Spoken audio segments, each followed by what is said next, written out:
And let's go ahead and let's get this rolling with our special guest here.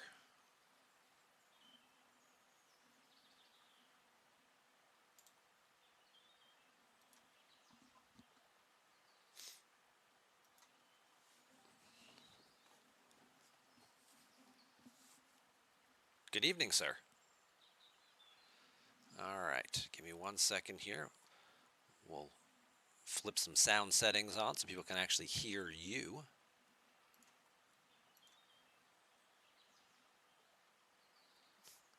All right, and then I'll do a quick intro for you.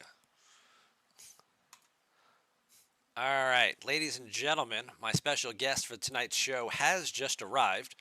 You know him and love or hate him from the Talking Trek podcast. I can also congratulate him on being the newest member of the official non disclosure agreement club. Please welcome to the show, Senor Bubba Joe is here.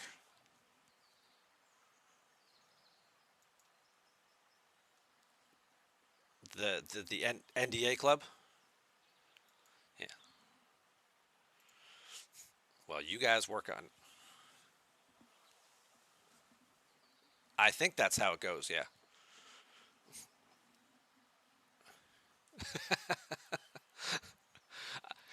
You could try it, but I mean, I don't have one, so it's not like it would be binding in any way. You guys, I'm doing good. Hang on, people are saying they can't hear you. I know. Hang on a second. Let's go find out where that's going from. All right, how about now? Can you guys hear him now? Testing, testing. One, two, three. Oh, there he is. Yeah, I didn't click. I only clicked one button instead of two. Oh, well, that second button's going to get you every single time. Noob mistake. Noob mistake for sure. Yes, the special guest is my imaginary friend. I'm just here talking to myself. That's exactly what it is. Well, I had a conversation with someone earlier today. They responded to their own comment in Discord, and I go, "Is this the internet equivalent to talking to yourself?" Is that someone who forgot to change profiles before then answering to make Uh, themselves? that's that's a whole nother level. That's not just the I'm talking to myself level of special. Mhm. That's you might need to seek some professional help level of Yeah, special. I want to make. I want it to seem like people agree with what I'm saying, so I'm going to change profiles and agree with me and be like, "See, look, like multiple people are saying this is a problem." It's like that's just you on two different accounts. It's 6 of one, half a dozen of the other. So, It's a tried and true method for always being right. It's just have everyone else be you, and then you'll always agree with yourself, there and you go. therefore you're right. Then you can never be wrong. You never have to sit You can down. never be wrong. Exactly. Never have to sit down. You can just stand up and be right all the time. That's right. So, welcome onto the show. I understand you were having some car issues yesterday. Well, not issues per se. So, I have a fully electric car, Okay. and I did not. The issue was actually the night before. It did not charge overnight. It got a little too hot and turned off the charge, which is what it's supposed to do. Hmm. And so I did not realize that, and so it did not charge, which meant I did not have enough miles to get from where I work to the airport to pick up my parents and then take them home. So I needed to change to a car that uses gasoline, and so then when I did that, I got in that car, and then there was a flat low tire, and so yeah, it was kind of a whole ordeal. But no, my car is working just fine. It just Okay. occasionally has little things like that. So and tire air pressure and tires like that's just a thing that That's just just happens. yeah. That's just a weather thing, right? Yep. You get a spike of hot weather, spike of cold weather, and And all of a sudden the car thinks everything's flat, and you're yeah. like, I'm looking at the tires, they're okay. Hmm. So So all right. So obviously, thank you for being here. This is a fun new segment I like to do. It's called Getting to Know Your Content Creators. There's so much about the people who come on and do different content for these things that people don't really get to know. get to learn more about you, not just about like your love of the game and the things that you know about Star Trek Fleet Command, but So you want me to lie to your face? Bubba Joe is a person. That's what we want to get to know a little bit here tonight. So Okay. we're going to humanize Well, you a little bit. well, I mean, that sounds like a terrible idea. But I'm happy to share parts of myself. There are parts of me Hmm. that I don't talk about, and if we get close to any of those, I'll just politely tell you that You can. We'll and call move an on. auto. Yeah. Well. While I have shown my face on stream and on a couple of videos for Star Trek Fleet Command, I am a relatively private person. Hmm. When people ask me where I live, it's undisclosed location number 2, having moved from undisclosed location number 1. Okay. So it just, there are parts of my life that I try to keep separate and private, and Completely that understandable. helps add a level of protection, because there's anyone in your audience, but there are some crazies out there, and I'd like to keep them on the other side of the door from me. I completely understand and respect that. And if we get, like you said, if you get close to anywhere, we'll just audible and move it along. And so my Sure. first question is, where are you from? No. This is, what are the last 4 digits of your social? What's your bank account pin? What's your mother's maiden name? Did you have any I'm pets just as a asking kid? these as interview questions. Yeah. I don't know why. Did you have any pets when you were a kid? What street did you live on as a kid? I think I know someone who knows you. Oh, that's too good. Oh. I still get a crack out of these people that, put this information in to find out what Hogwarts house they're a part of, or Yeah. who their ideal date is. And I just look at these people and I'm like, really? You're just asking for trouble here. You have no idea who is collecting this information. Hmm. But yes, no, this is that's a little obvious. Don't make it so obvious. Yeah. There used to be all those good Facebook quizzes too, where people used to be like, "Oh, what's the first car you drove? What's this?" Like Yes. you realize, like these are all the answers to all your security questions, right? That you're Right. just This putting. this is the way this is the way that someone will get into your account pretending they're you and saying you've forgotten your password, because this is how you get into your accounts when you've forgotten your password. But go ahead and give that out to everyone freely. No Hmm. problem. So, uh, now you mentioned you just got home from work a little bit ago. Yes. Do you mind sharing what you do for a living? I do. Okay. Um Okay. I work in a technical field. Okay. I have been in my career path for 24 years. Okay. I did change jobs last year. I had worked at the same company for 23 years, and then moving from location 1 to location 2 uh, was for work, and it's been an exciting ride working for a new company in this field. So it has been Okay. a lot of fun. So you got like a promotion and relocated or changed Yep. companies, got a better job offer. Yep. Okay. Yep. Is there a great distance between location one and location two? Yes, I have previously disclosed that it is a roughly 2-day drive. Okay. And location 2 is east of location 1. So there, that's Okay. go ahead and begin your searches. We'll get our I Venn don't know where the diagrams. origin is, but it's roughly 2 days drive from there. Okay. So go for it. Well, because I'm always fascinated by people who I hear people I went to college with and things like that who I'm from New Jersey. That's where I lived. I went to college in New Jersey, but I have people like I was classmates with who just like, oh yeah, by the way, I live in Colorado now. It's like you just packed up and moved out to Colorado. Like how did? And I'm always fascinated by people who just randomly relocate like 1,000 or 2,000 miles away from where they grew up and everybody parents and Yeah, family still live. I've never really understood that. Like I did. I went to college quite a ways away from where I grew up. Um, Hmm. but that's like I I would be too. It would make me too nervous, too unsettled to try to start completely over. And I Right. have done it when I started my job the first time. And I found some friends, some very good friends that I kept for all 23 years I lived there.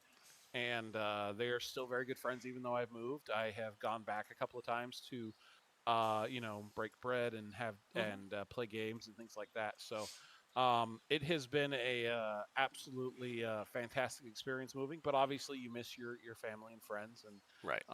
but yeah, I've never understood the people that are like, yeah, I don't have a job or an opportunity, but I'm just going to get up and move and see. I've known people like that, and I just Hmm. do not get that at all. I'm like, don't do you like you're just leaving? Like you got $500 in the bank and you're just going to up and move and hope that there's something there when you get there. I'm just packing But I everything I totally get own. I Yeah. totally get I hear people do that, and it just it kind of freaks me out. I think we're a little too rational for that, I guess.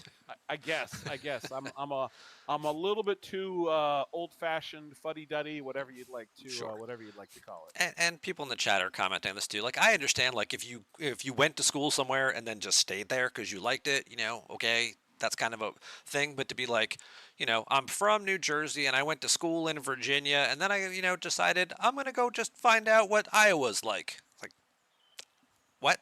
And then you're there for a couple of years, and you're like, you know what? I hear Colorado's kind of fun, and you just Yeah. take off, and it's like, Right. yeah, I would never be one of those guys. I Yeah. gotta have a job, and I gotta know that I can find a house, and I gotta Right. have Yeah. I can't do that nomad thing. I Yeah. just it's just not for me. But hey, for the people that it's for, Yeah. more power to you. If you got that wanderlust and you got to go, but I mean, yeah, I took a long vacation in New Orleans once. I'm not going to move there now, but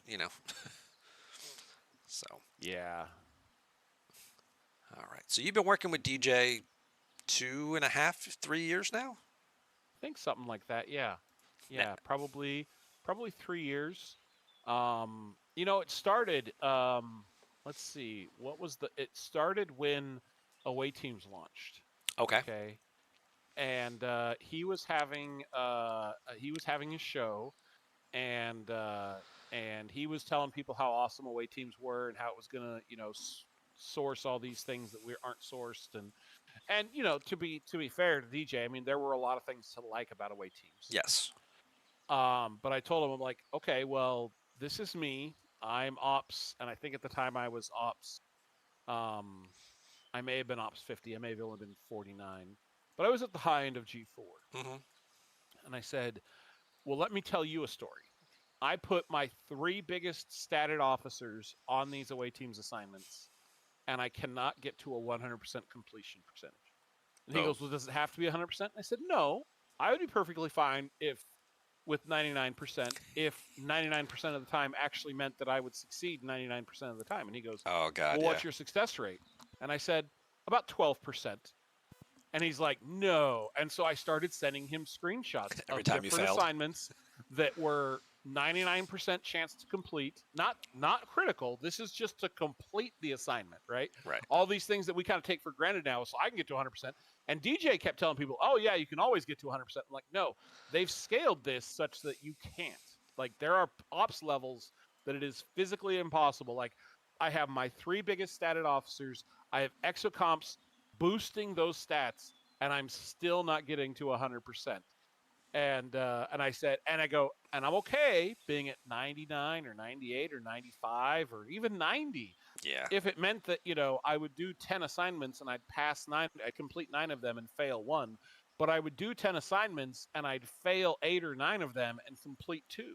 Yeah. And the ones that seem to fail the most often are the ones that gave the epic medals, the things you needed to advance your research. Yeah. And I was so mad. And so I started giving him data and started making these arguments in chat. And he called me up on stage one day and he's like, well, why don't you make your argument in person?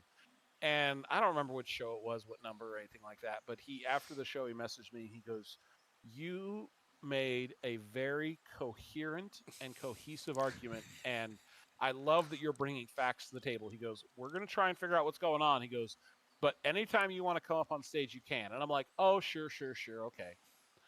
And so the next show happened, and I'm in the chat, and he's like, what are you doing then there? Get on the stage. And I'm like, oh, Okay. okay.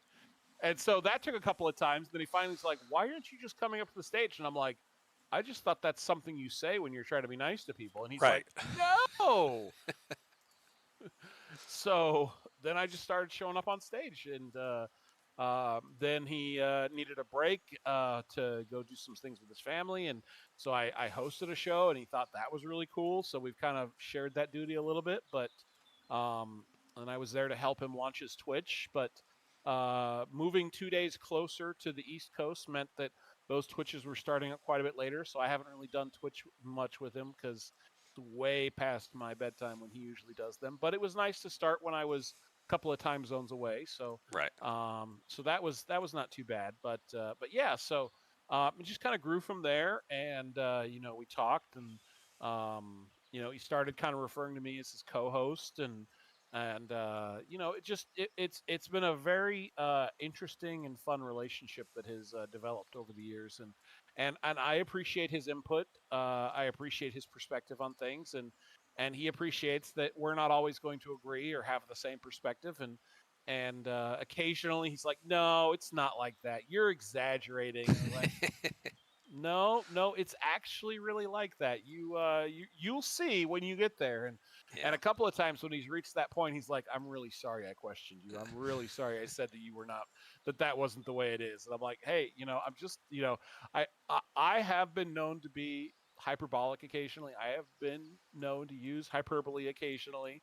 I go, but most of the time I cut it to you straight. And when I tell you something's really bad, like, it's really bad, which has helped be a better relationship. And so, over the years, DJ has told me he's taken some of the things I've told him and just sent them directly, almost word for word, into Scopely, and a lot of those things have manifested in the game or have um, prompted changes or things. So it has been a kind of a wild ride to go from someone who just kind of hangs out in the crowd to someone who is now a Tiberian.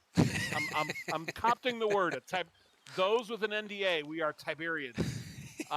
So yeah, so I to get to that point, and that was very new this week. Like literally just happened this week. So it's not like we've been sitting on that for a while or anything. So Right. and now next week I got to go back out to Scopely HQ and hopefully have some conversations, and my goal has always been to get the game to a better state than it exists today. Right. I'm not looking to. I mean, as a player, I try to be efficient in what I do, and I often talk about efficiencies. Yeah. If I do this research, do I save myself titanium? If I do this research, do I save myself materials? Or if I don't do this research, what is the delta in cost that I'm going to pay?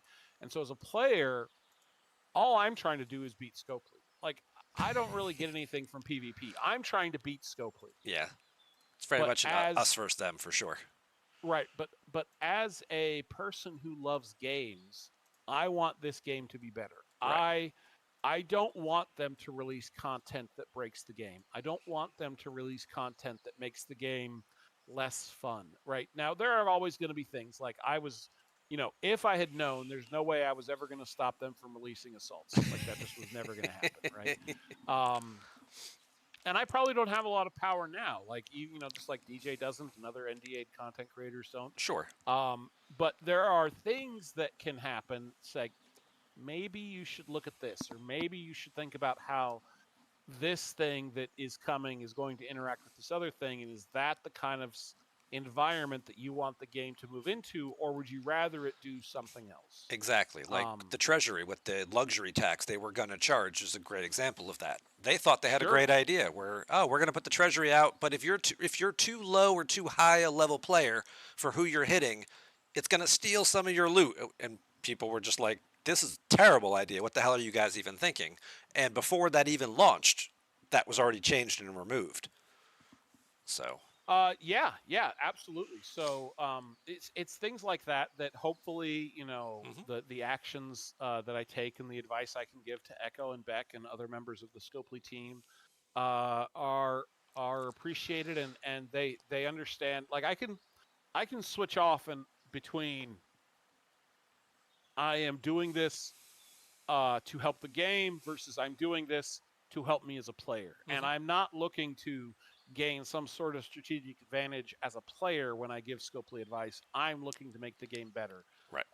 Like I don't say, hey, what I need, I got about the research I need to do. Could you give me some more research efficiencies in this next arc?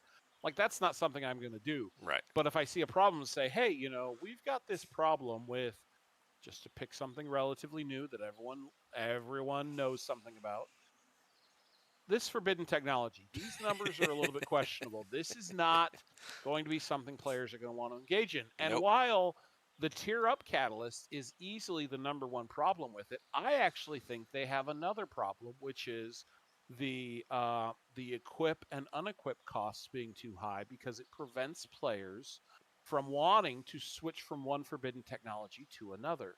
And so they're going to lock into the one that gives them the best all around benefit, Right. and they're never going to switch because the cost is prohibitive to swap it out and put a new one in.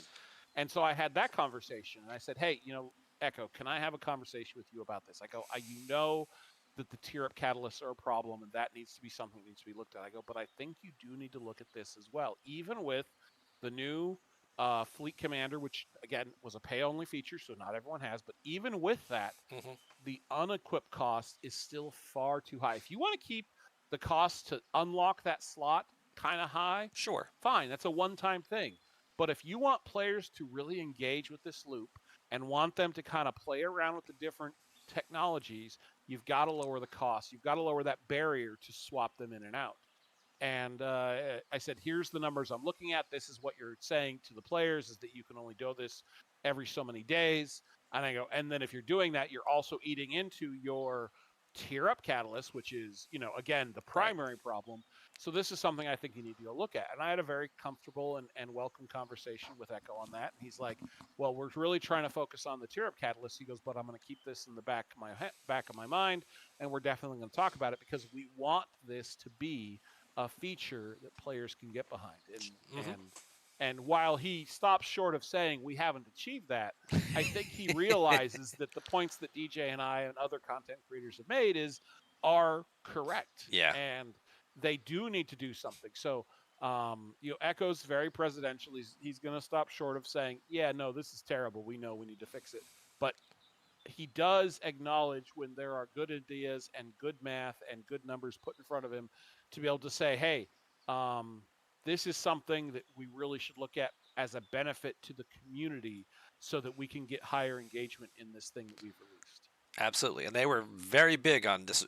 They were in love with this feature. They thought this was going to be like the greatest thing that they had done in like 2 years with Forbidden Tech, and they were really trying to hype the crap out of it. With DJ, and they invited me to join him that night, and it kind of fell short of the mark, and there were some big problems with it. And watching Rev's video he put out today, where he got content from one of his alliance mates who's actually finished the Q trials, all the G4 the 4-star trials, he's done, and Of course he has. his success rates I, are I actually know still what player he's talking about. Captain Anders, yeah, Yes. and his success rates are still like 60-65%. Yep. Yeah, the cap never really made any sense to me, right? If Hmm. you have a rank level, right, and that's like there's lots of problems. Yeah. Not enough tier up catalysts, not having the cap on the percentages, and just short sightedness in the abilities. Now they fixed the last one, right? So the abilities do scale up, and they are making a useful impact. If you talk to Yeah. anyone who's playing in incursions right now, if someone has like a tier 5 or tier 6 forbidden technology and you've got a tier 1, they have a realizable advantage against you. Yeah. Now, is it as much of an advantage as they having a strike team and you not? No, it's No. not quite that big, but it is a measurable and realizable advantage. So Sure. players are seeing that forbidden technology has a use case, but they just fixed that aspect of it, right? To make it worthwhile. They did not go and fix, well, let's make it a little bit more accessible to people. And they did not go and fix, hey, let's make it so that you're not failing all the time. Right. And as I've previously demonstrated, albeit a couple of years ago, the RNG element is not really that random. It's a really bad RNG determination to whether you pass or not. So I really do hope that they roll out some improvements. I don't know if that's something that they are going to try and do this month or in the future months, but I do think that forbidden technology is an interesting concept. It's customization of a ship at its core. That's what Hmm. it is, right? You are not necessarily changing a firing pattern or changing how much armor you have, although in a way you kind of are. But it is definitely a level of customization that players should want to engage with that just is prohibitively expensive Yes. in time and effort and money, but time and effort even to engage in, and that's the thing that they really need to focus in on. Right. And their initial timelines of, oh, we think people will be able to max this one in 6 to 12 months or whatever like that. It's like with the fail rate, what it is, unless you're spending hundreds or thousands of dollars, you ain't maxing anything in a year. Correct. And So, people are and not going that's to a spend problem. on that type of fail rate. That's just not going to happen. Correct. If your away team was only a 60% chance to complete it, you would never send those officers on that away team. Yes. So yeah. So that's I hope that they do something about that. I really do. I don't know what it's going to be, but I do hope that that's a path they're going to go. We'll see what happens. We'll see what's coming in the next month, and hopefully it's something that will be a improvement to the game in some capacity, and not something that is massively gated behind either a time or money wall. So we'll see. Fingers crossed, right? Because Yep. G6 next week, right? That's what DJ keeps saying. So Well, that's actually what I've been saying. So it's interesting. So the timeline between G4 and G4 and G5 was 23 months, almost exactly. mm-hmm. And so I said, well, 23 months from G5 to G6 would be next month, and it's like, hey, we finished off one thematic arc, start another one, launching G6. I haven't seen anything to suggest that's not going to be the case. It's Star And Trek Day, certainly, right? Yeah. it's Star Trek Day. It'd be a great time to launch it. It could be a little further out than that, but I've been saying basically since the beginning of the year, that's like, hey, if there is nothing else, Scopely is definitely likes to follow their patterns. Mm-hmm. And if you look at like the station extension, it's almost exactly like the Galaxy extension, right? A Mm-hmm. new token and materials and resources to engage in. It's like Copy paste. we've Yeah. done this. Yeah, so we've done this. That you just copy pasted this, and the things that we said about the Galaxy Tree extension, I can say about this extension, except for the fact that this extension actually has useful bonuses. Like that was the thing about the Galaxy Tree extension, right? It was filled with like worthless G4 bonuses or bonuses that already exist that were much cheaper. Mm-hmm. And so that was the real failure of that one. Right. At least early on in the station tree extension, which again is, I know, a 50 plus thing, so I know that that's not everyone. But the benefit of that is that those are yes, they are things that we already have some of, material efficiencies, resource efficiencies, and things like that. But it is useful, right? It is things that you will see a tangible benefit and improve your gameplay moving forward. So not Mm-hmm. like, hey, as an Ops 50 here, why don't you go and unlock some G4 efficiencies? Like I don't need G4 efficiencies at this point. No. Well, you have to do that to get to anything better, and that Right. was one of the big flaws of the Galaxy Tree extension. So, Yeah. um, Let's get some more mining speed while you're at it. Here's yeah, 25% more mining speed. here's some more mining speed for your G4 miners. Yeah. Woohoo! Yeah. So But anyway, some of this new stuff, since you mentioned it with the new expansion we just got, we were talking about this a week or two ago on the show. Uh, there are new efficiencies for ship parts and ship materials that actually, kind of devalue the Dolomite primes that we've loved, the multi-tiered primes everybody has been in love with because of how much of a reduction they can get, and they get you to that point at some point where they're, actually a net positive to upgrading and scrapping ships. yeah, so I don't think that that's a negative or taking things away, right? Mm-hmm. Any amount of efficiency you add is an improvement. Now, Right. is if you have 1,200% efficiency, just to pill a number out of the air, and I give you an extra 25% efficiency or an extra 100% efficiency, you're not going to see as much benefit of that Sure. as somebody that only say has 300% efficiency and Right. they get an extra 25% or 100%, right? So Of course, there's so I many things honestly with think diminishing returns in this game for sure. correct. And the smaller your bonus is now, the bigger effect a new bonus is going to be, right? Right. But I think it's something that, to be honest, I'm not sure they realized just how impactful those 10 level primes were going to be on the economy. And when they saw it in action and they saw what players were doing with it, I suspect they said, this is going to create a gap that is unhealthy for the game. We need to add some more efficiencies to help players that are low spend or no spend be able to realize something that is beneficial to them, even though it's not to the extreme that the people who invested in this prime got. Right. It is still something that we are going to have to do to make sure that gap doesn't get any wider than it is, because there's already a very large gap between the people that spend and the people that are low spend or free to play. And so when they do something that's like, ooh, that had a bigger effect than we thought, that Right. what you will see is that occasionally there will be they'll token with some uh, A watered down effort version for based yeah. watered down version for free or low spend, and that's actually healthy for the game. That doesn't bug me as much. Yes, now what bugs me is the other direction, right? So let's say they release this paid content that gives you X percentage, and then they roll out something that is like 5 times X, and it's free. It's like, Right. well, I just paid this. This is the thing that DJ talked about. It's like, I just paid for this Prime in the Borg tree. Now, he Yes. talks about the very next month. That Prime actually released a month earlier than that. So there was 2 months between that and when the new stuff rolled out. So it's not like to him, it was only a week, right? To him, it was literally only a week. But in reality, from the time it released until the time the new one released, it had actually been 2 full months. It's just he had waited to buy that Prime, Right. until it was, okay, well, I've decided I'm going to upgrade ships. I'd like to have this Prime now. And so I totally get where he's coming from. That's the thing that I think Scopely needs to be very careful of. And sometimes they do a good job and sometimes they don't. So it's just one of those things that I know DJ keeps an eye on.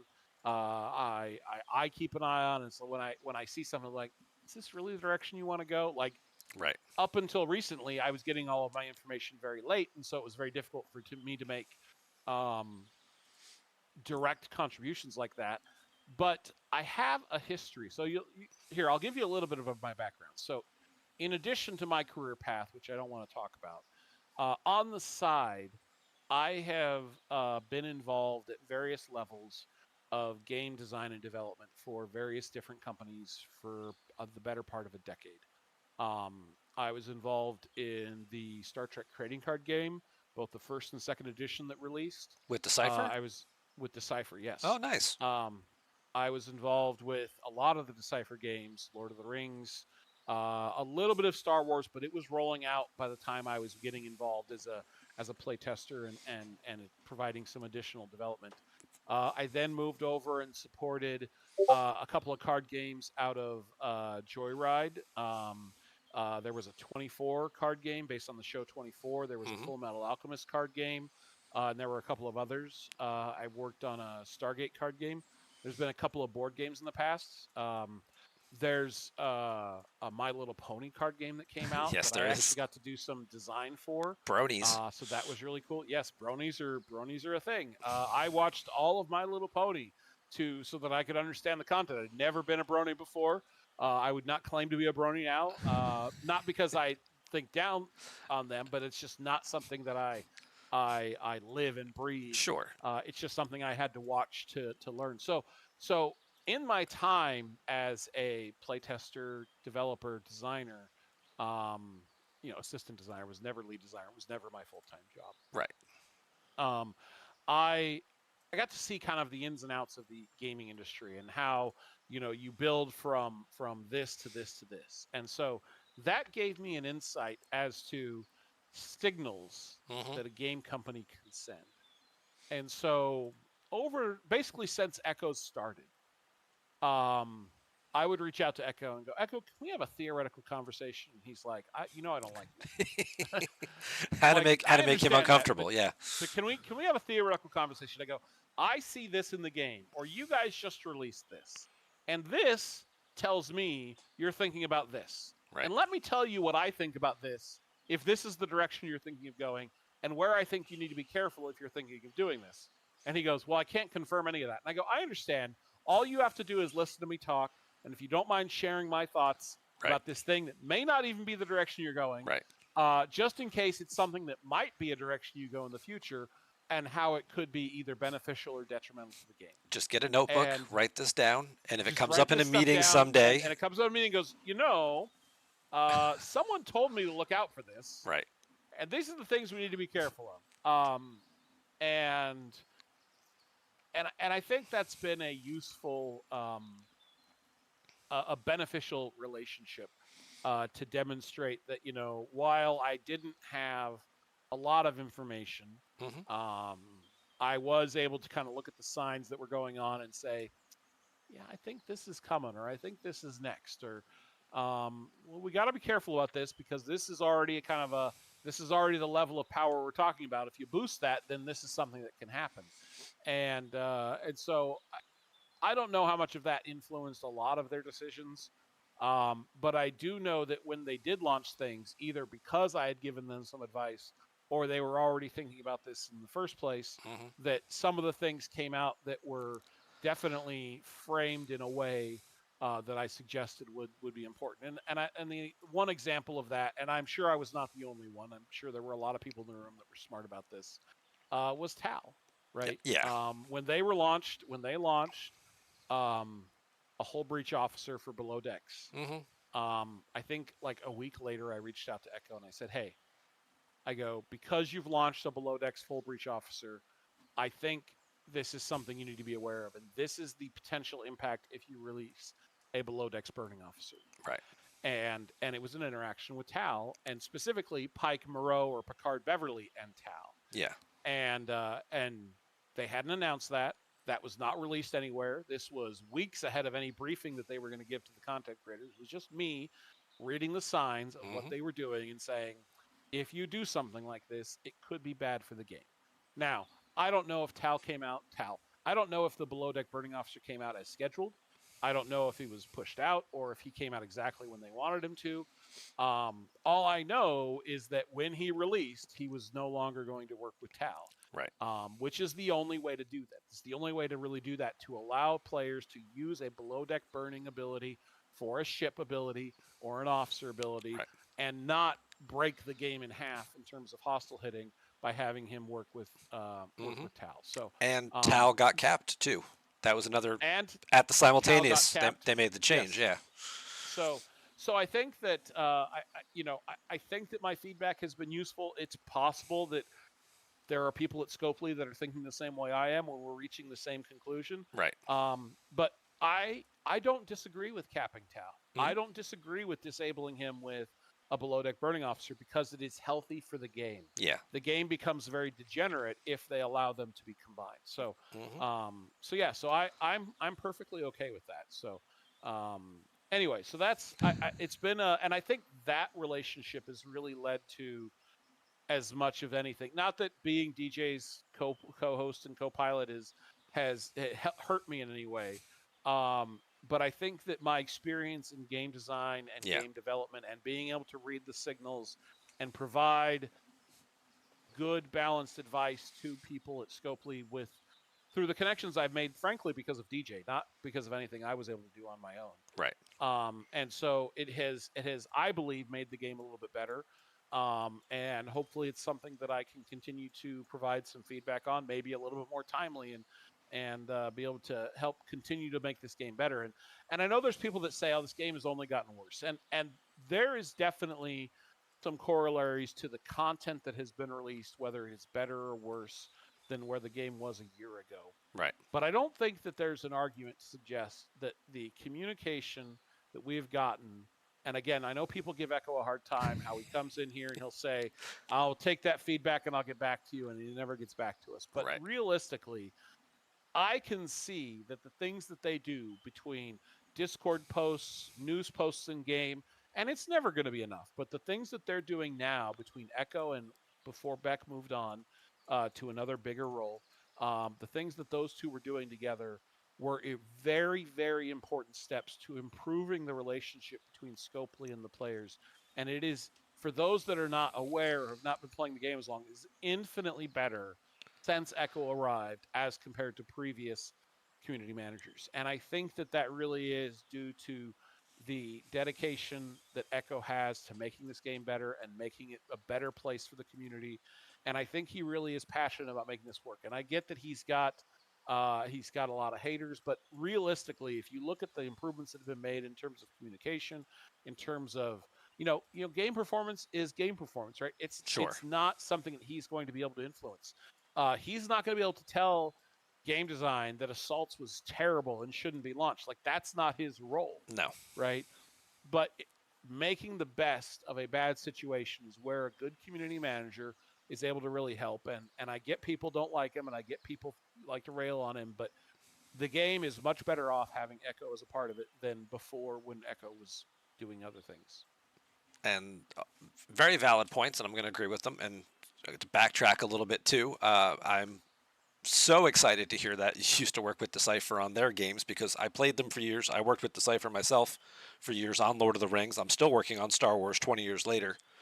So uh, to know that you have a background in those types of card games and you're going to be bringing that theoretical approach into their room makes me very overjoyed moving forward. So, Yeah, it's important to hmm it's important to look at the balance, right? One of the things I learned as a playtester is, there are times where design is actively trying to push the game in a certain direction, and there are times where they're testing the bounds of what the game can support. hmm And the way that card games handle this is they will errata or ban cards that right, are deemed too powerful. They release them and they're like, yep, this is no good. We're going to make this a limit one per deck, or we're going to just ban it entirely, or we're going to errata it to this. And that's kind of a last because they don't want to do that. That's kind of their last yes, to maintain the balance in the game.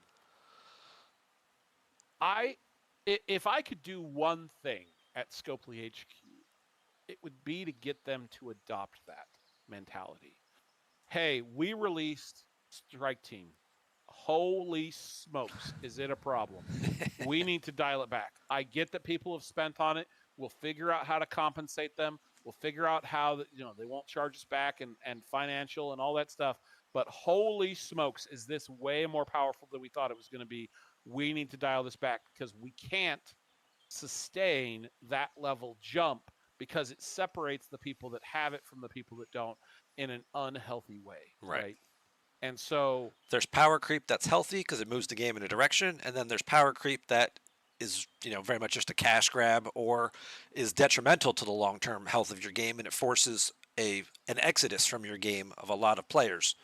correct. And that's the one thing I really, if I could do one thing, that would be it to say, hey, you need to take a healthy look at your game design Mhm. and figure out are there things that just flat out need to be changed. And I'm going to be really unpopular for a second. There are things that need to be changed that have been in the game for 4 years. You know, Pike needs to change. Pike, Tal is a problem, and Tal with below deck burning is a problem, but neither of them as a problem without Pike. Right. Pike Eh, working the way he does, being bugged, and them instead of fixing the bug, embracing the bug and making Picard and embracing the bug again has led to more problems with this game than probably anything else. And while I know that players are going to be like, "Oh, don't take away Pike. He's the only way I can grind hostels." mhm. If they took him away, just like they did for when G5 launched, you figure out a way. You figure out a new strategy. You take slower steps. Right. It will be okay. It will just change the way that you engage in the game. The meta adapts. Right. The meta will adapt, and you will find another way to hit hostiles. And trust me, there are lots of other ways to hit hostiles, but his interaction with officer abilities is problematic, and it's something that they have to design around all the time, just like Tal's ability is something you have to design around, just Yep. like Harrison's ability is something you have to design around, right? There are things that they put in the game that are very powerful. Now, I don't think that Harrison, he's only one round, right? So Right. one and done. I don't think he's necessarily going to have to be changed. The game has definitely expanded to the point that he's not nearly as abusive as he was when he launched. But there are things that exist in the game that are detrimental both to the players, even though they can use and abuse them, and to future game design, because now every single officer that comes out, somebody has to ask the question, How to, does yeah, Pike Moreau break this officer? right. And now And Picard if he Beverly too, does, yeah. if they do we have to scale it down to the point where it doesn't break the officer? And now, without Pike Moreau, is the officer any useful? Right. And that's a dangerous place to be because it narrows your ability to design cool effects. They either have to be below deck abilities or captain's abilities, or they have to, Hmm. do some sort of weird amp up. Like it really ties design's hands Yeah. into making something that could be a cool and fun mechanic because they have these things in the game that have, you know, uh, unbalanced the game. You know, let's take the pick officers, right? Pick Picard, pick Worf, and pick Riker, right? Giving someone a 90% chance to trigger one of our status, Hmm. the morale or hull breach or burning, right? That seems really cool, and it is. Uh, Giving 500% bonus to damage, Yeah. that's less cool, and it's narrow focused, and it's so overwhelmed by other things, right? Yeah. if they had if they had done their building of power levels differently so that you get past G4 and there's a lock in place, and now these percentages are net boosts, and you lock in G5 and now these percentages are net boosts, we're going to lock in G6 and now these percentages are net boosts. You don't have to make things that say 15,000% just to move the needle a little bit, Right. right? So you have the ability to make things that people are easy to understand. Like, I can't tell you the number of people that are like, you don't get it. 500% is huge. And they put the officer in their ship and go, yeah, I didn't notice. Nope. I didn't see the difference. Nope. And so you have these large numbers that get players that are not super nerds like me and DJ and you and others that are like, that number looks huge. This should be a huge effect. And then they don't understand why it didn't move the needle or why it didn't help them defeat an Right. opponent or a hostile. And it's because they're, the game has evolved to a point where the numbers are kind of irrelevant. They have to do these huge numbers to make an effect.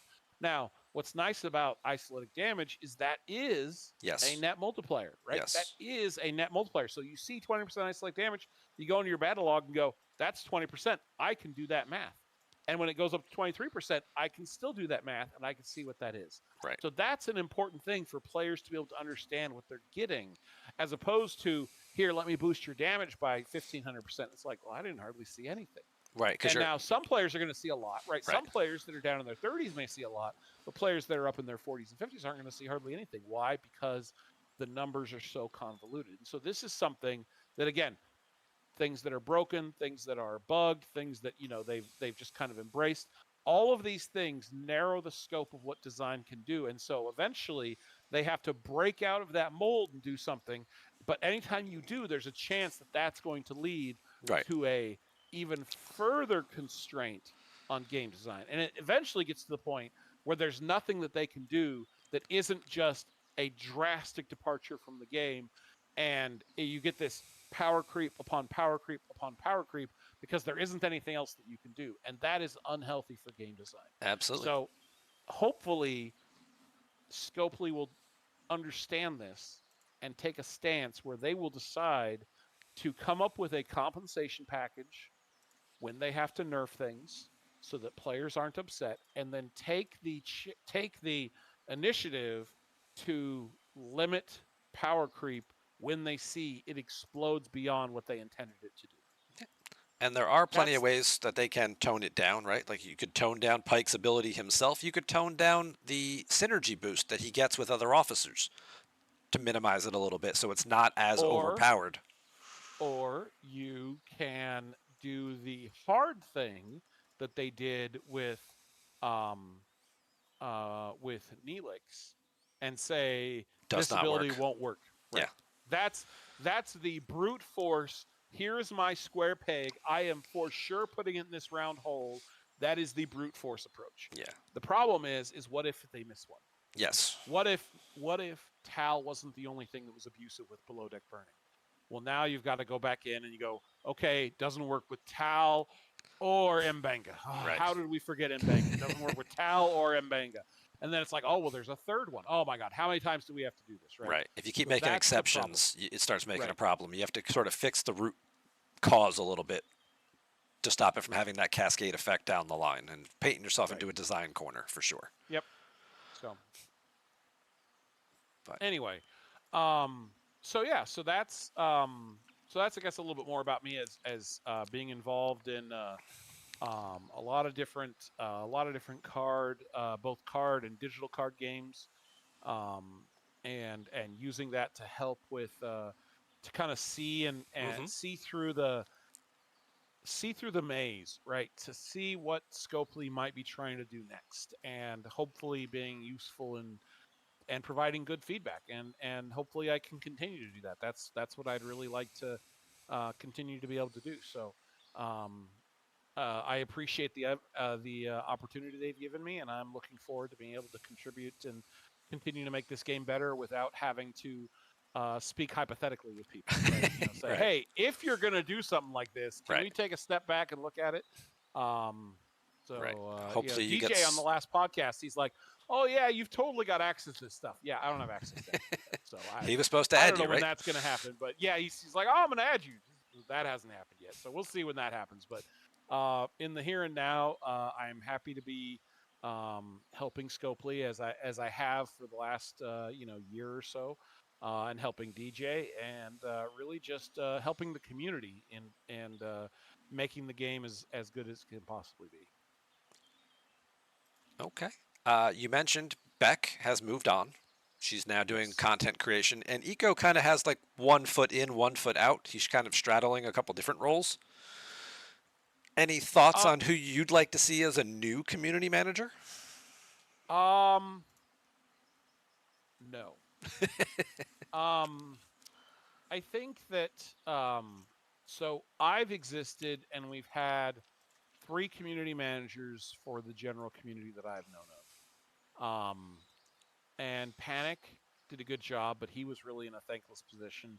Didn't have quite the same um, engagement that Echo has now, and I got the impression that it really burned him out, and I felt really bad for him because Mm-hmm. he was definitely trying hard. And then we had Aries, and Aries, there was definitely he did not seem to enjoy the spotlight for the times that he did come on a show and was interviewed.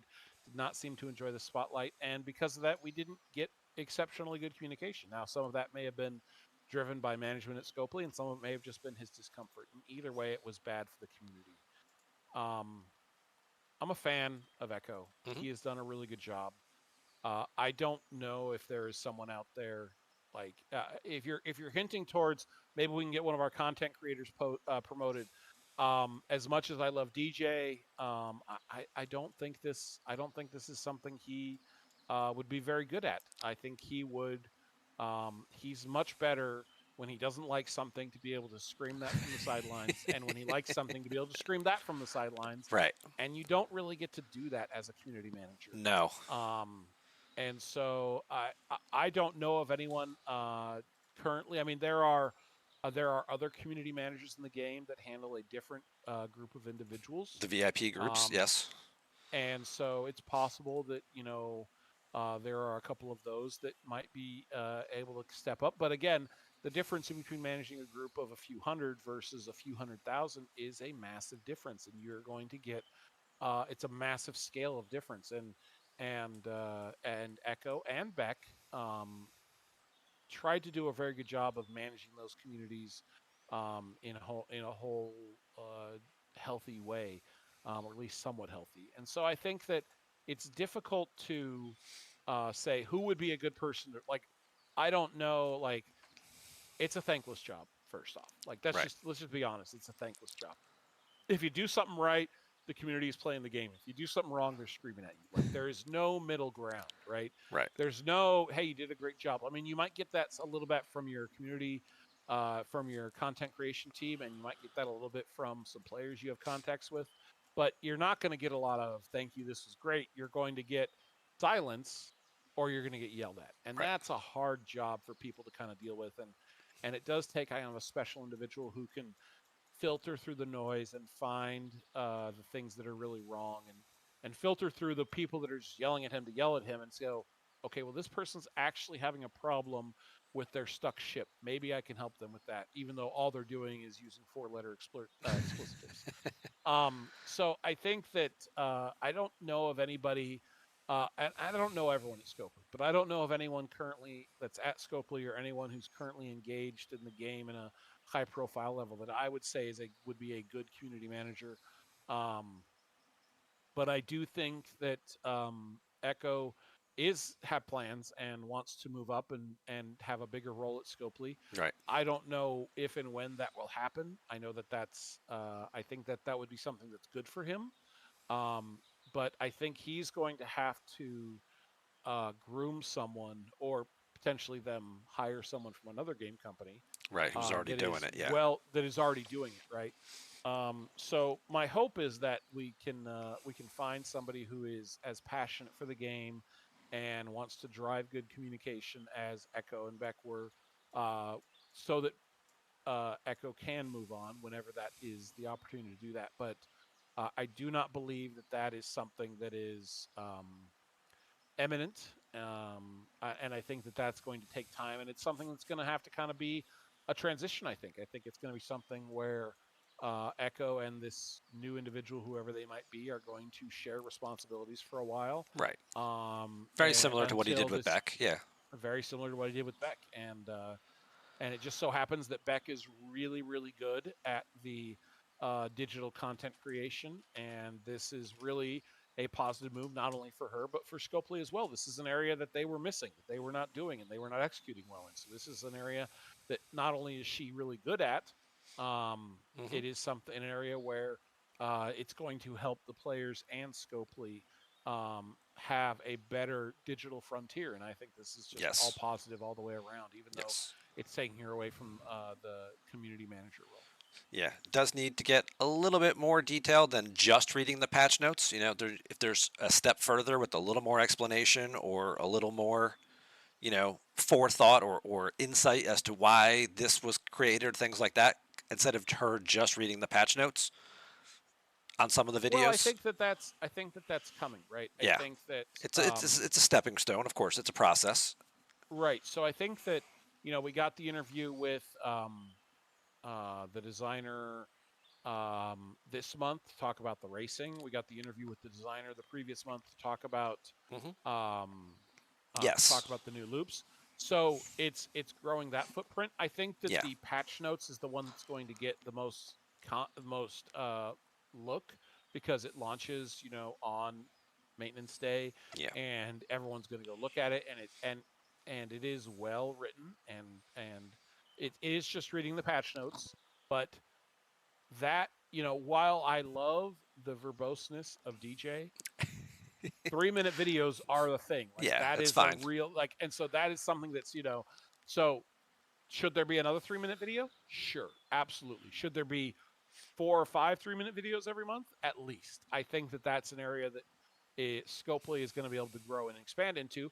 Nobody was doing that. Nobody was leading that or managing that. And so I think that as Beck grows that area of the company, among all the other digital frontiers that she's going to be working on, I think this is just going to be a positive change for the game that the players are going to be able to enjoy expanded content. And I think that that's nothing but positive. Absolutely. How are we doing on time for you? Well, I'm not asleep, so you're doing okay there. Okay. I still have water in my cup, so I'm good for at least a little bit longer. Okay. Um, but what are you thinking? Well, because, I love interview shows, and one of my favorite was always Inside the Actor Studio. So I do Ah, have, a little 10 question questionnaire that I want to make sure we get in before okay, before we wrap up. So we can skip to that now, or we can. sure. Why don't we skip to that, and then if there's anything else you want to close out with, we can close out with that and Okay. let you get on with your night. So what do we got? What do you got for me? uh, do you have a favorite Star Trek episode or film? Yes to both. Um, Star Trek episode is wow. I know there's some good ones to choose from, but Yeah, so it's probably so for a long time, it was In the Pale Moonlight Okay. for Deep Space Nine. Sure.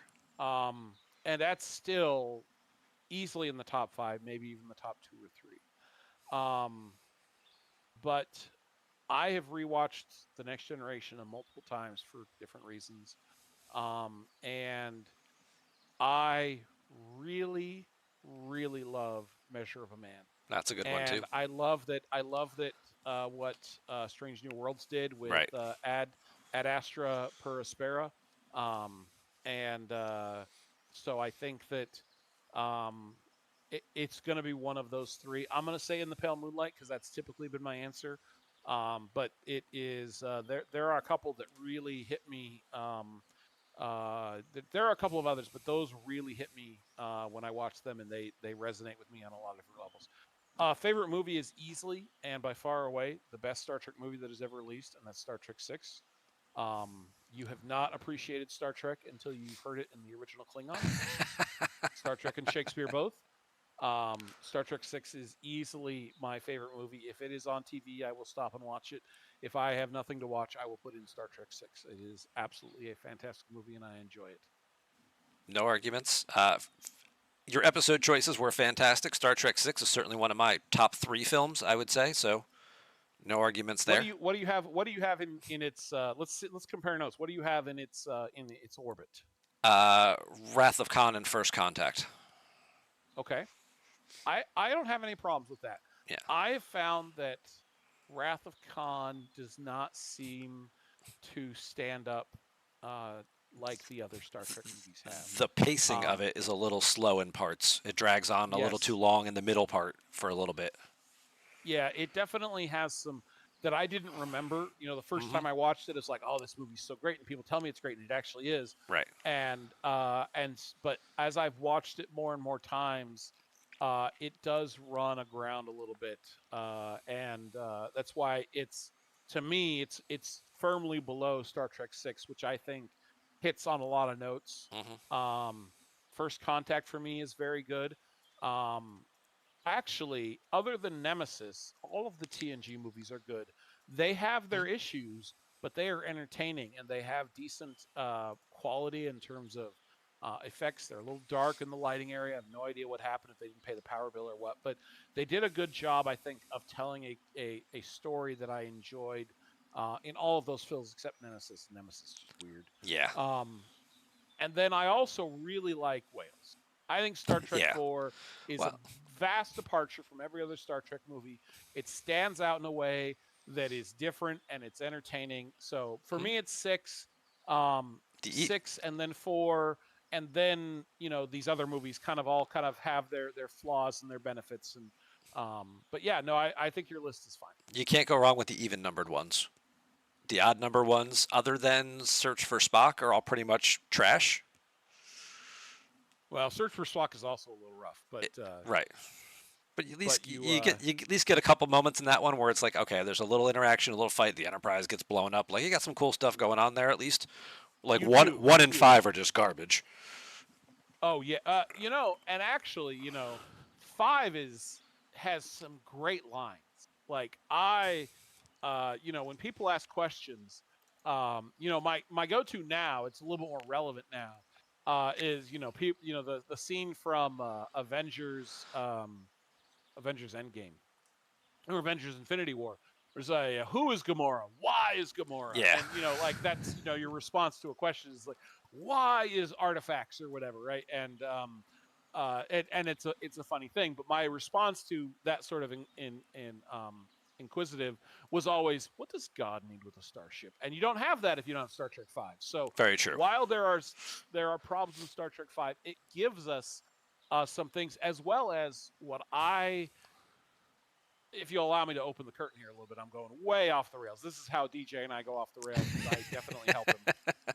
Um, so one of the things that I personally believe very strongly in is one of the themes of themes of Star Trek Five is I'm not perfect. I've made mistakes. I've made lots of mistakes, um, professionally, personally. Um, all of those mistakes have helped guide me to be where I am today, doing the things that I'm doing today. Sure. I don't want anyone. I very much in the vein of what Kirk says to Cybok is I need my pain. My Yes. pain is who I am. I need those experiences. Do not take that away from me. That is what I am and what makes me strong.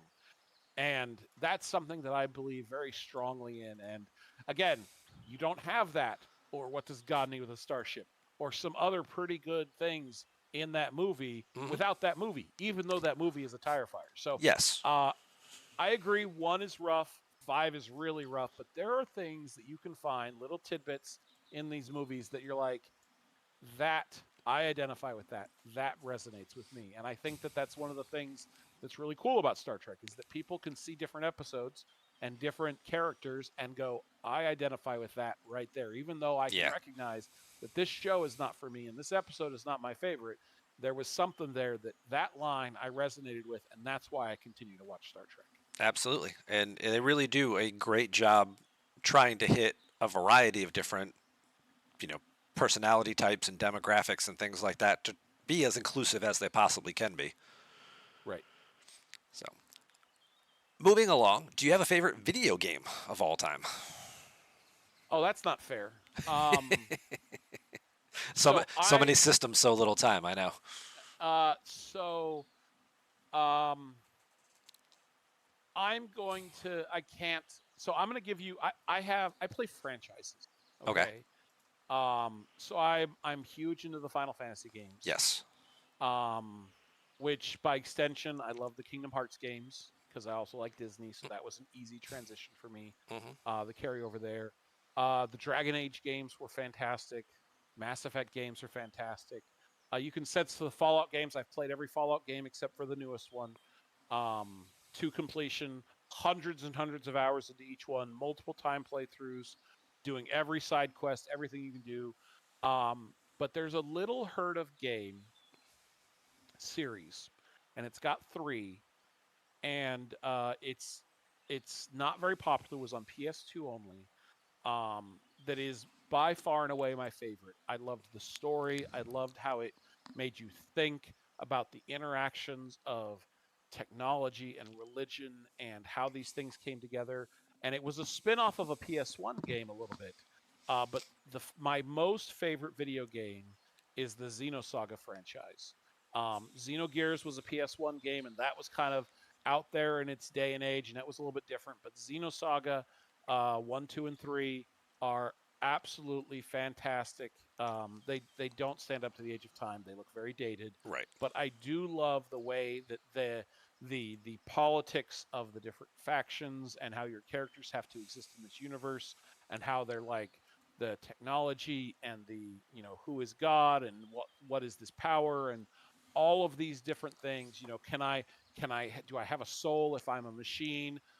How all of these things came together in a video game. Final Fantasy is probably next. That franchise I've played Yeah. all of those games and it's very good and it's very expansive. But Yes. I put Xenosaga just a hair above it because those games just really they take it to you and they make you think. And I loved all three of them. Awesome. All right. Let's circle back to a couple of Star Trek Fleet Command questions. What arc or mechanic would you say is your favorite over the years?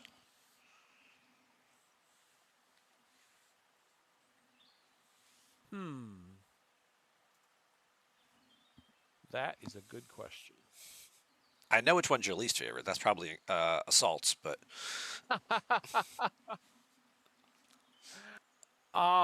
Well, you know, hmm. It's really hard to say. Like um there's been a lot of struggle bus in Star Trek Fleet Command, right? hmm, Where they introduce good officers, but the feature is terrible. They introduce a great feature, but the arc was horrible. They don't have events or they do have events. Um, I think, and it upset me at the time, and I'll tell you why. Um, this should be good. so the final arc of Discovery, Okay. that event store arc was fantastic. The event store had relevant content at the time it released. By the way, not much has changed since that event store. Scopely fix it. Um, but it was all stuff that was like, hey, you didn't get a discovery? Go get a discovery now. Hey, you didn't get this? Go get this now. And it didn't have the officers that released that arc, but it did have things that you wanted, and they had really, really good events. It was their second attempt at a gauntlet, which DJ hates, but I think is fantastic because it gets and rewards players for their engagement and it from a wide area of players down to a narrow area of players, and Right. it's really a challenging aspect that you've got to be good at mining and PvP and PvE, and you have to think about how you're going to attack these different events.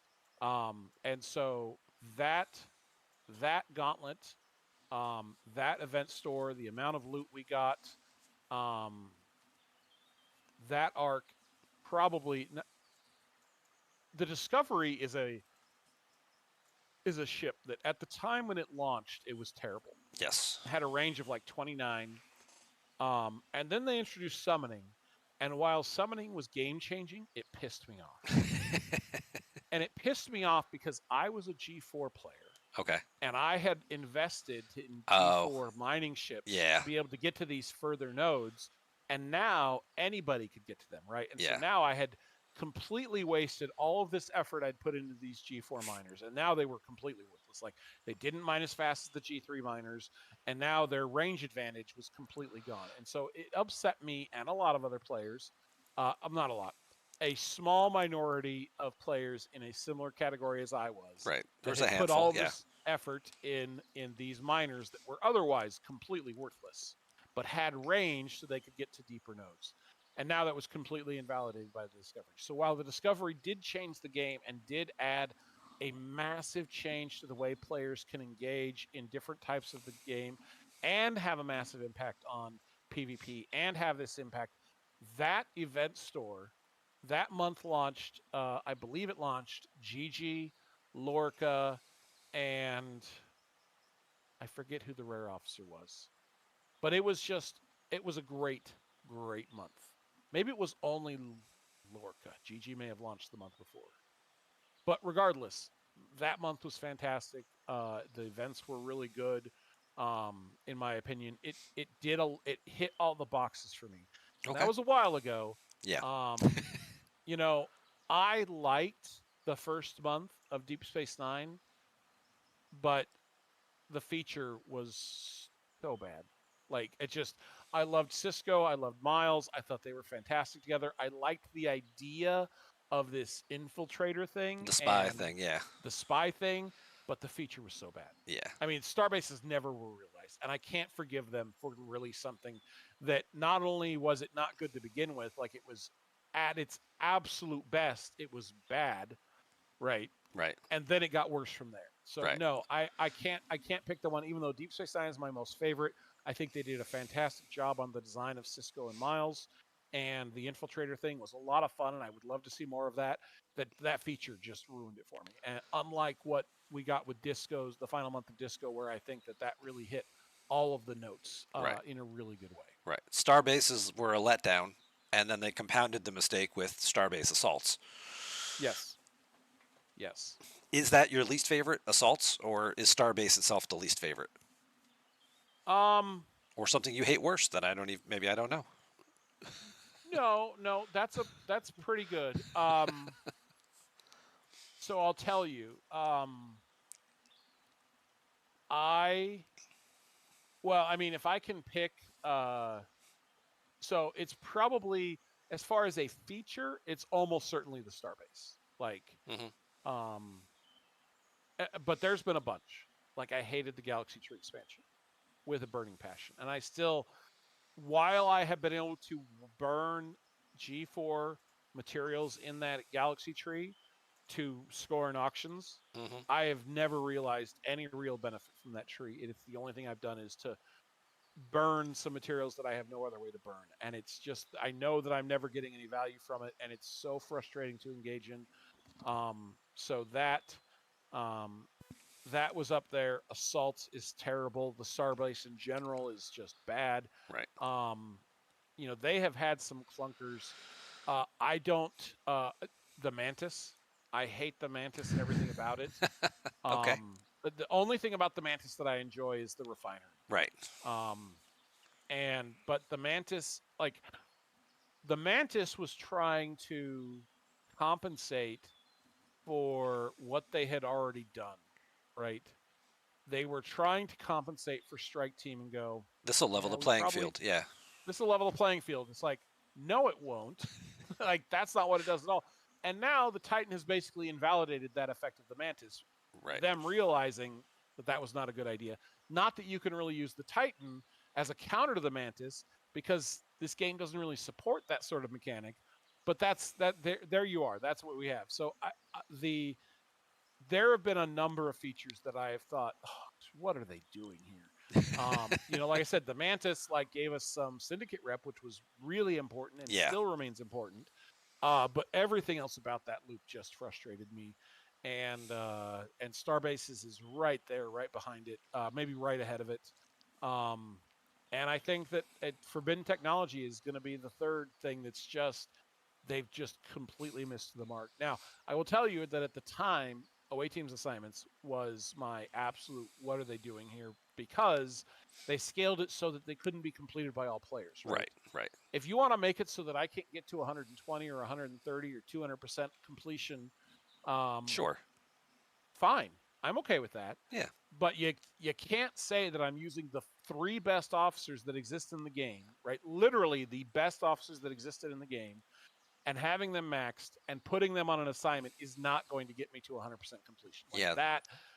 And again, it was only for the high level players. Like the Right. players that were in their 40s could put those same officers at the same level, and they would have like a 200 or 300%, right? They'd have a bonus to the thing. And Hmm. it's like, I understand you want to make it more difficult for those players, but realistically, there was no benefit I had in the game, like the tiny bonus you get from your academy. That's it. Hmm. And so it really frustrated me that again they weren't thinking about the top end of the content when they were releasing something, and just made it harder without thinking about do these players actually have a benefit that they can leverage to be better than players 2 or Right. 3 or 5 levels lower than them. And they've made that So mistake a couple times with different content where you've been penalized for being at a higher level correct, unfairly for a number of things, and they've correct. Now fortunately made a few adjustments to some of those. But yeah. correct. And so what they did with away teams assignments in terms of traits, in terms of adding some research to give you a little bit more of a static buff to your officer stats, Hmm. those fixed a flaw in the design, right? That you engaged in that and you had a flaw, you fixed the flaw in the design. But why was that necessary? Why weren't you looking at like if you're releasing this for ops 26 to 50, why aren't you looking at all of the ranges in there? Why are you only looking at 26 to 40 and just saying, well, everyone else is just going to be a linear scaling of that? Right. So, or not, maybe not linear, maybe exponentially scaling from that.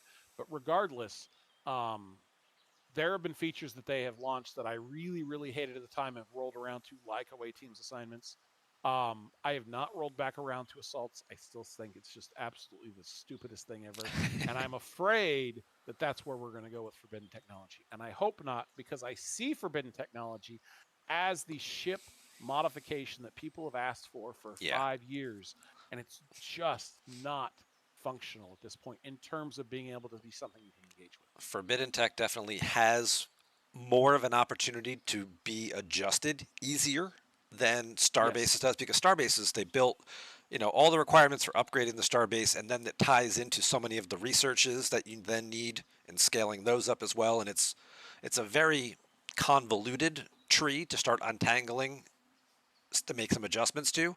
Forbidden Tech, it's easier. It's still newer. There's less, surrounding it. It's still easier for them to make little tweaks and adjustments to it to actually improve the overall mechanics still. Yes. So, So hopefully that'll be the case. all right. You moving on. You don't want to tell us what you do for a living, but is there a profession other than what you do that you would like to do? Oh well, I dreamed for a long time of being a game designer full time, Okay. design development, Sure. and then I realized it doesn't pay enough. So Yeah. Um, I'm at a point in my life where my next job, I want to be retired in a cabin. That's where I want my next job to be. Okay. Like I said, I volunteer worked, worked for compensation for free for lots of different game companies over the years, which was only slightly more than they were paying the people that were actually working there. Right. Um, You and got product. That was I it. got product. Yes, Yeah. that was what I got. And so I've done that. I worked retail when I was younger, right? I am a what we'll call a professional now. And so I've done a lot of different things. Hmm. While it's not right over the horizon, I do think my next path is retired. That would be my next job update that I would like to do. I mean, I do like to be a leader, and that's something that I'm working towards at my new job that I kind of had at my old job Okay. of being this person who leads other people's and mentors other people. And that's something I would like to be able to grow into at this new job. That I will. It's something that they want me to do too, which is good. It's good that we're aligned on that. But that is definitely something I'm working towards because I like teaching and I like helping people grow their careers and Hmm. help them be smarter and think. So it is Yeah. definitely something I would like to be able to do. And that's something that will be happening soon. So I'd like to get back into that. But realistically, my next job is Retired. retired at cabin in the woods. Okay. And you can obviously tell from just the way, you present content in this game that you have that mentality of trying to encourage people and build them up and mentor them and help them get more out of what they're doing, whether it's at a regular job or a game or whatever the case is. So Yep. that comes So through. so so yeah, that's where I'd like to be. I'm excited for potentially being able to do something like that. But really, when I educate people, I want to bring everyone up. Hmm. I want to have people on my server that challenge me, whether it's in mining or PvP or PvE, and I'm not the best at all of those things. Right. I actually, for the first time in a while, got sniped on the mining event this last week, which has not happened in a long time, but I got a little complacent, didn't reset my miners nearly as well or nearly enough, and someone came up and caught me. So absolutely, I want to be challenged, and the best way to do that is to help people see the best ways to engage with the game. So I enjoy that mentorship and that camaraderie and that teaching. And it's not I'm better than you; it's that I want to make you better so that we are more on a more equal level playing field. Is there a profession you would absolutely, under no circumstances, ever like to attempt? Car salesman. Um, Uh, so I don't really want to go back into the retail world. Like, that is really not a fun job. Um, there are lots of jobs. Like, I'm not digging a ditch. Um, I'm not, I'm not doing Scrubbing manual labor. outhouses, yeah. Yeah, I'm not. That's just not my thing. So there are lots of jobs that I'm just like, nope, nope. I have my back says that job is not for me anymore. My knees have said, yep, nope, that's not it either. But um, yeah, so there's a lot of things that if there's a lot of manual labor involved, it's probably not for me. I've done my bit for King and Country with a lot of those types of things, and I'm pretty much good to go there. Don't need to do that anymore. But I have had a very fun life in the things that I've gotten to experience professionally on a volunteer basis. Back when I was working with all these different game companies, I would go to a ton of conventions and compete, Yeah. or demo, or do all these other things. So I've had a very interesting life, both in my say semi-professional gaming area and my professional life, and I'm pretty content with where I'm at. Made some mistakes along the way in both of those areas. Hmm. I'll tell you a very quick story. I once, um, for a while, as a play tester, my emails were filtered immediately into the trash by the lead designer.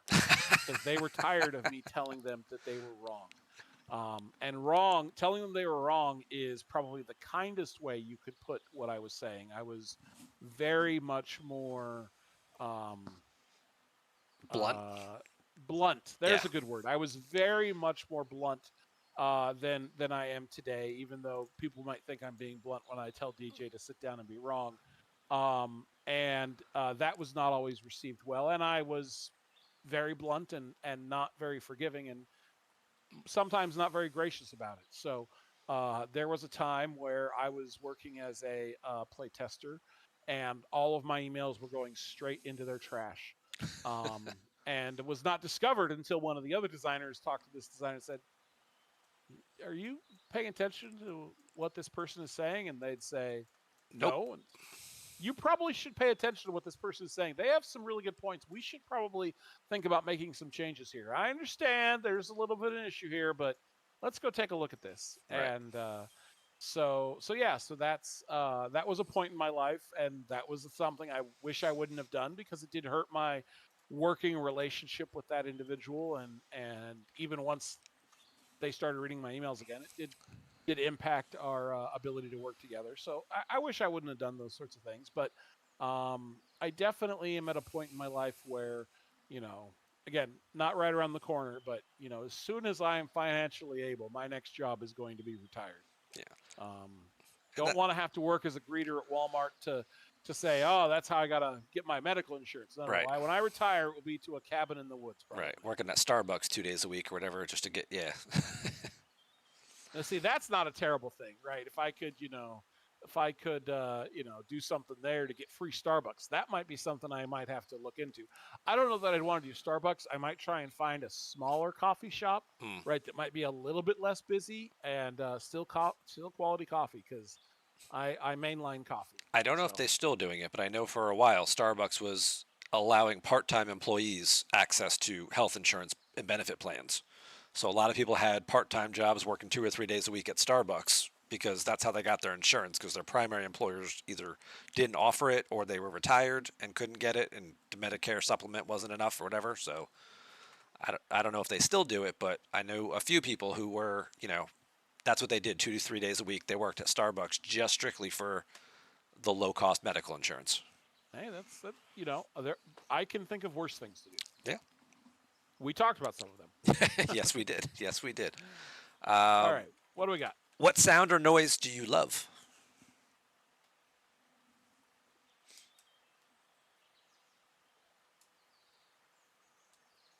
Wow, that's out of left field. I know. Um, can't think of. Oh, that's not true. That's easy. Um, 20th Century Fox opening thing. Ah, it's always Star Wars, isn't it? I mean, You always it, want it to be it, Star Wars.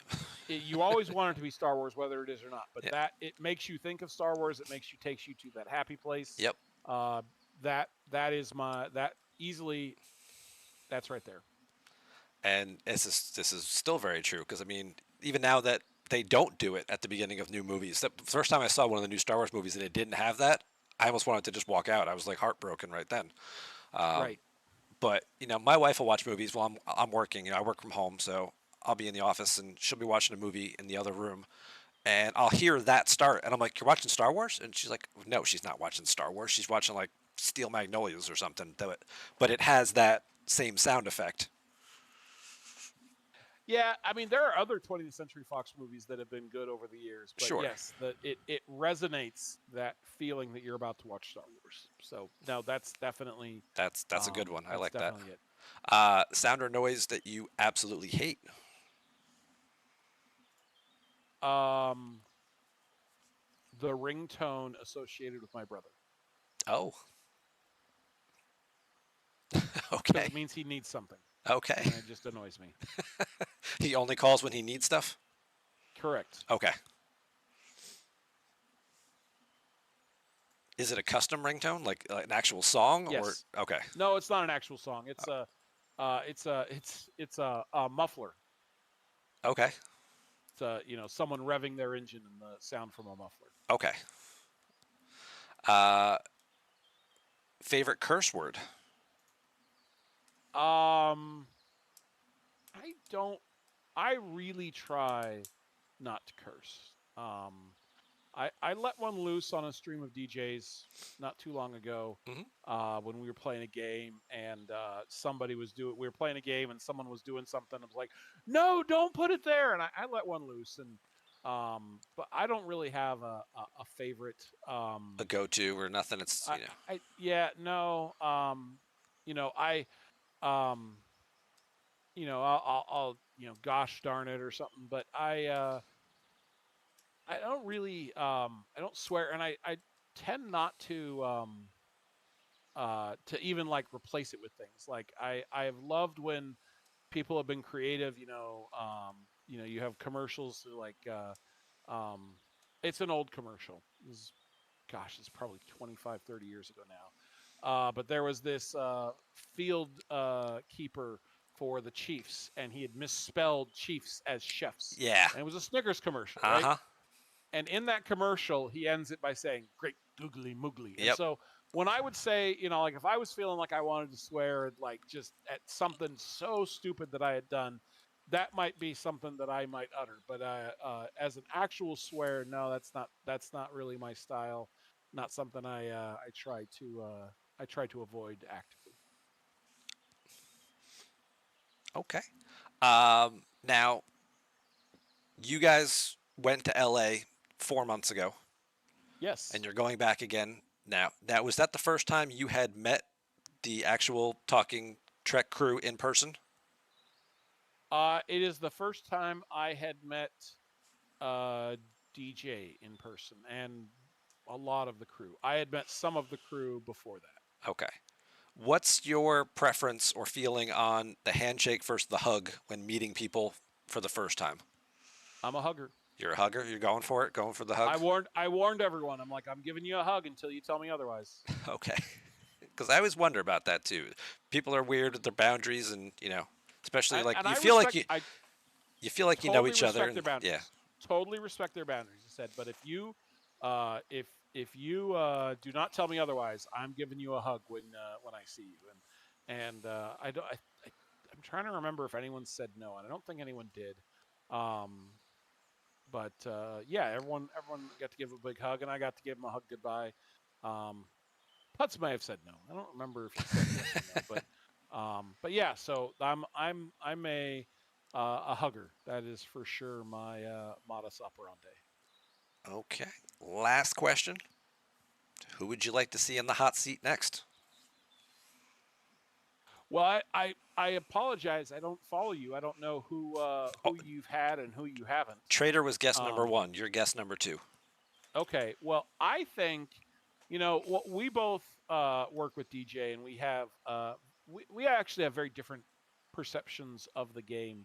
So I hope that you've and different, very different backgrounds as well, and DJ's kind of as well. But I think that I think an interesting interview um, would be Rev Deuce. He definitely approaches like we have a similar mindset, even though we will agree to disagree on the show. Right. And I'm a little different from DJ, and Trader's a little different from both of us.